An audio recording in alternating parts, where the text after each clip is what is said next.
Bonjour et bienvenue dans la chaîne La Bible en audio. Aujourd'hui, nous allons continuer notre lecture dans le livre de la Genèse au chapitre 28. Isaac donc appela Jacob et le bénit et lui donna cet ordre.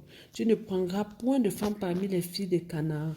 Lève-toi, va à Padam Aram, à la maison de Bethuel, père de la mère père de ta mère, et prends-toi une femme de là parmi les filles de Laban, frère de ta mère.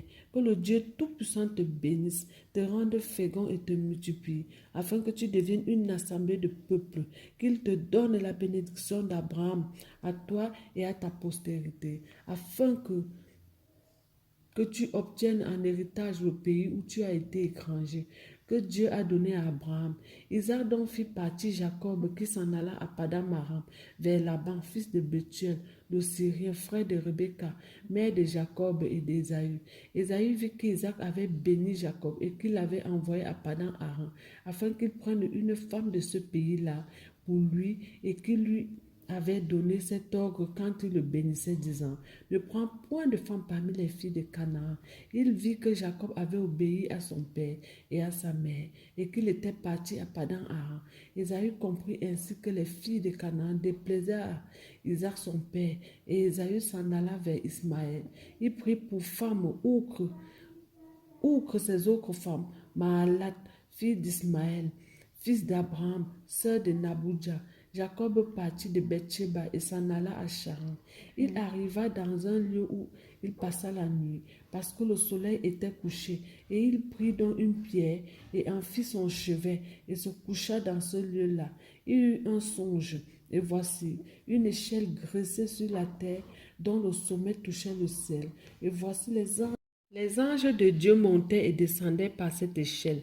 Et voici Yahweh se tenait sur l'échelle et il lui dit: Je suis Yahweh, le Dieu d'Abraham ton père et le Dieu d'Isaac. Je te donnerai à toi et à ta postérité la terre sur laquelle tu es couché. Ta postérité sera comme la poussière de la terre, et tu t'étendras à l'Occident et à l'Orient, au nord et au midi. Et toutes les familles de la terre seront bénies en toi et en ta postérité. Voici, je suis avec toi, et je te garderai partout où tu irais, et je te ramènerai dans ce pays, car je ne t'abandonnerai point, que je n'ai exécuté ce que je t'ai dit. Et quand Jacob fut réveillé de son sommeil, il dit: Certainement Yahweh est en ce lieu, et moi je ne le savais pas. Il eut peur et dit: Que ce lieu-ci est effrayant. C'est ici la maison de Dieu, et c'est ici la porte des cieux. Et Jacob se leva de bon matin, prit la pierre dont il avait fait son chevet, il la graissa pour monument et versa de l'huile sur son sommet. Il donna à ce lieu le nom de Bethuel.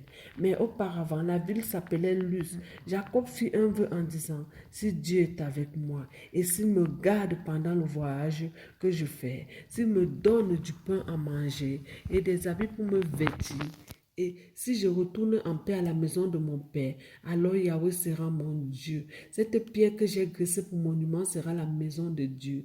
Et je te donnerai la dîme. Je donnerai la dîme de tout ce que tu me donnerais. Alléluia. Amen.